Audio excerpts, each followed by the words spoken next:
नमस्कार साथियों, इस समय पे मई माह चल रहा है 2022 का और अभी जल्दी ही सोयाबीन का मौसम शुरू होने वाला है। बारिश होगी तो हमें खेत की तैयारी करनी पड़ेगी, बोनी करनी पड़ेगी।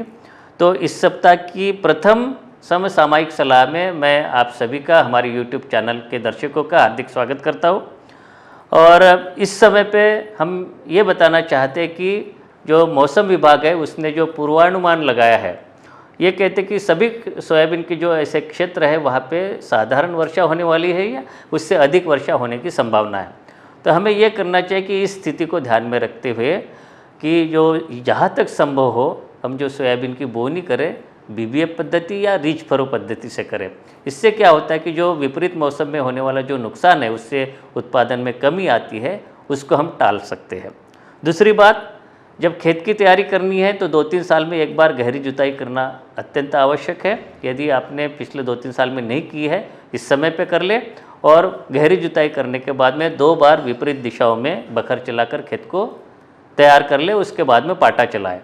अगर आपने पिछले साल ही किया है तो इस साल करने की कोई आवश्यकता नहीं है। इस साल केवल 2 बार बखर चला के, पाटा चला के खेत को तैयार कर ले।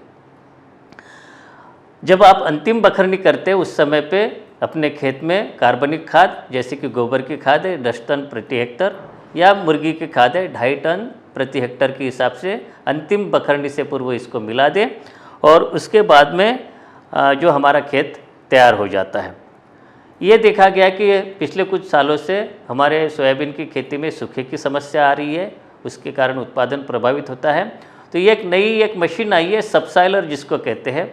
ये क्या होता है कि हम ट्रैक्टर से चलाते हैं खेत में और बहुत गहराई तक इससे जो गहराई तक नालियाँ बनते हुए जाती हैं और उससे जलस्तर बढ़ता है।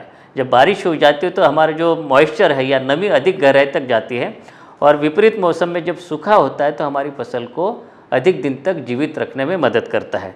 तो ये सबसॉइलर की जो क्रिया है 10 मीटर के अंतराल पे विपरीत दिशाओं में चला लें, जिससे कि हमारे खेत में जो जल संचय की क्षमता बढ़ जाए।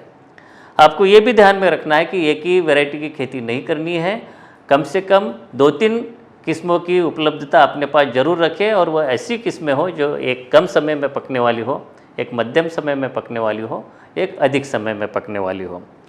जो भी आपने किस्मों का चुनाव किया है आप उसका बीज अपने पास उपलब्ध करवा लें, यदि बाहर से खरीदा है या अपने यहाँ का है उसका अंकुरण सुनिश्चित कर लें और ये देखें कि कम से कम उसका 70% अंकुरण जरूर हो। और अंतिम बात, बीज के साथ साथ अन्य जो आवश्यक आदान है, चाहे वो खरपतवार नाशक हो, कीटनाशक हो, उर्वरक हो, उनकी जो उपलब्धता अपने पास में सुनिश्चित करके रख लें, ताकि जैसे ही हमारे यहाँ पे मानसून का आगमन हो हम अपने सोयाबीन की बोनी के लिए तैयार हो सके। तो ये थी इस मई माह के दौरान की समसामयिक सलाह। इसी प्रकार की साप्ताहिक सलाह लेके मैं आपके साथ में पुनः उपस्थित होऊंगा। तब तक के लिए आगे दीजिए। नमस्कार।